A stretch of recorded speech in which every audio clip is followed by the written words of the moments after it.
Greetings Duelists and welcome to another video. So this is going to be week 10 of deck report. Sadly for this deck report I have not gone to any locals. I have not done a lot of testing outside of like a friendly one or two duels.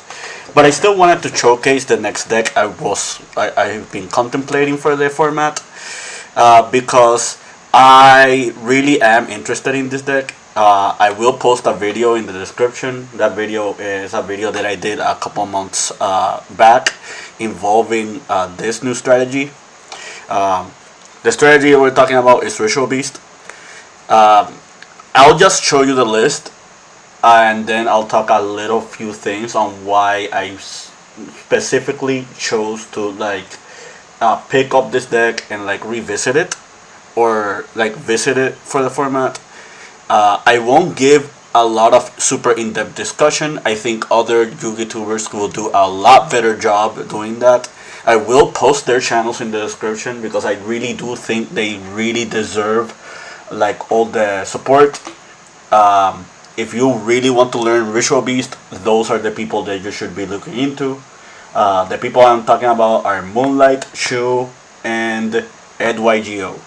I will post their channels in the description, and I will post my compendium video, like talking about like the history of Ritual Beast and like my interactions and knowledge with them. But yeah, without further ado, I'll show you the list, and then I'll talk about everything that goes along. So, 2 Elders, 1 Lara, 1 Wen, 1 Winda, 1 Pilica. Those are for the regular tamers. 3 Lara. That alongside Winda are the Spiritual Beast tamers. 3 Kanahawk, 3 Rampengu, 1 Petalfin, 1 Apelio. That's it for the Ritual Beasts.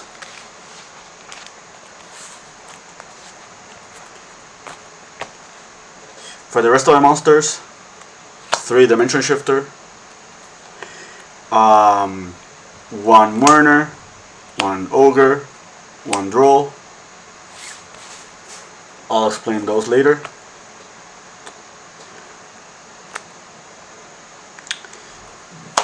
I'll show this for last. This is going to be a placeholder. 3 Teleport, 3 Prosperity, 3 Book of Eclipse,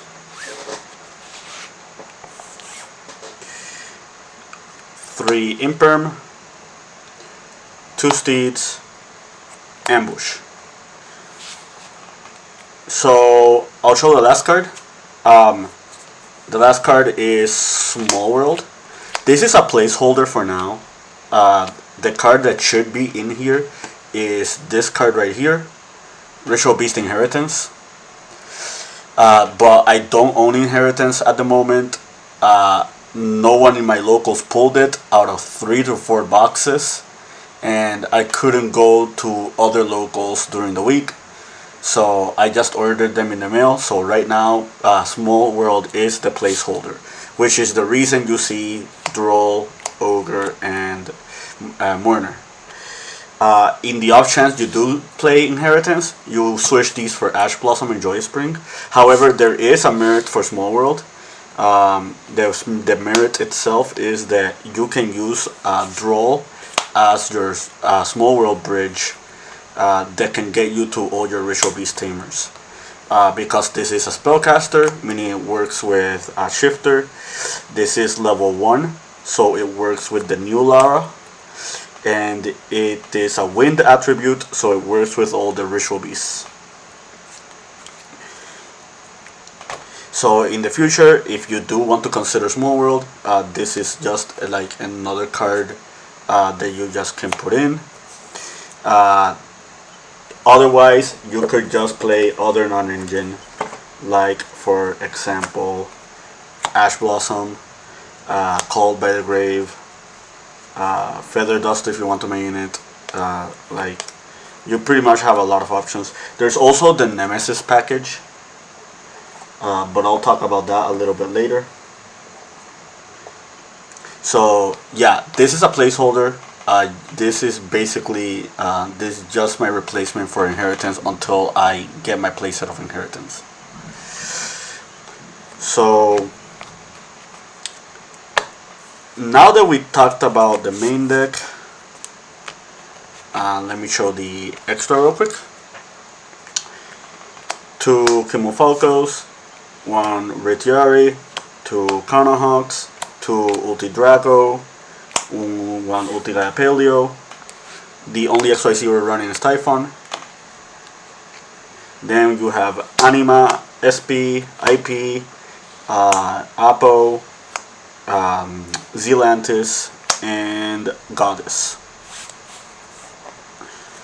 So now that I'm showcasing your deck, why am I playing Ritual Beast?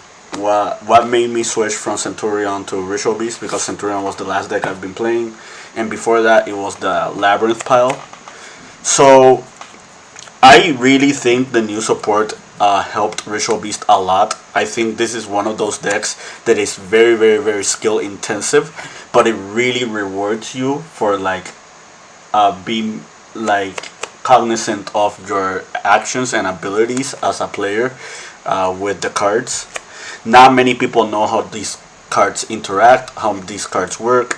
The new support really, really helped this deck because it gave you consistency. It gave you like better follow-ups. It gave you the ability to play through interruptions a little bit easier.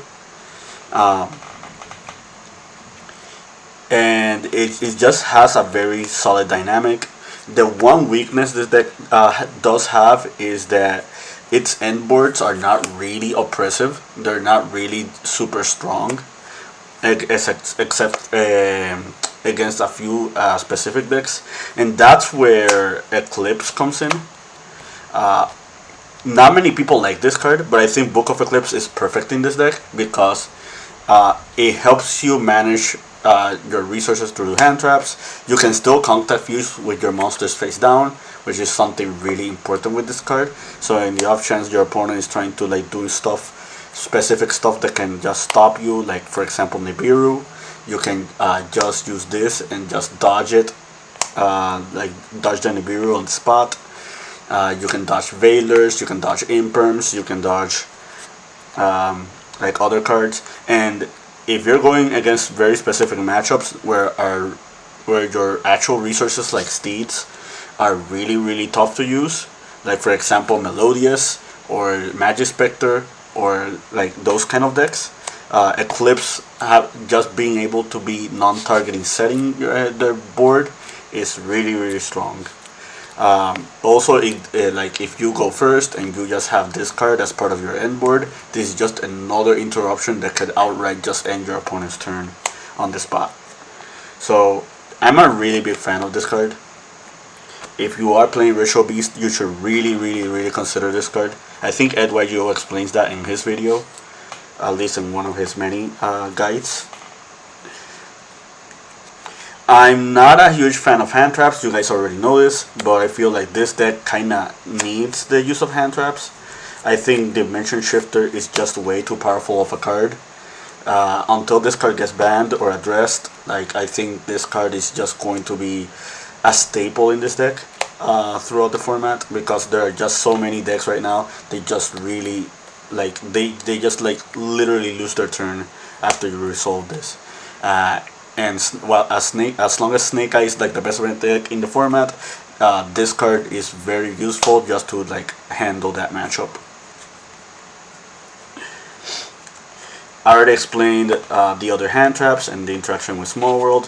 One card that I really don't like in this deck, I really don't like this card, but I feel like it's really very necessary for you to play, is Pot of Prosperity.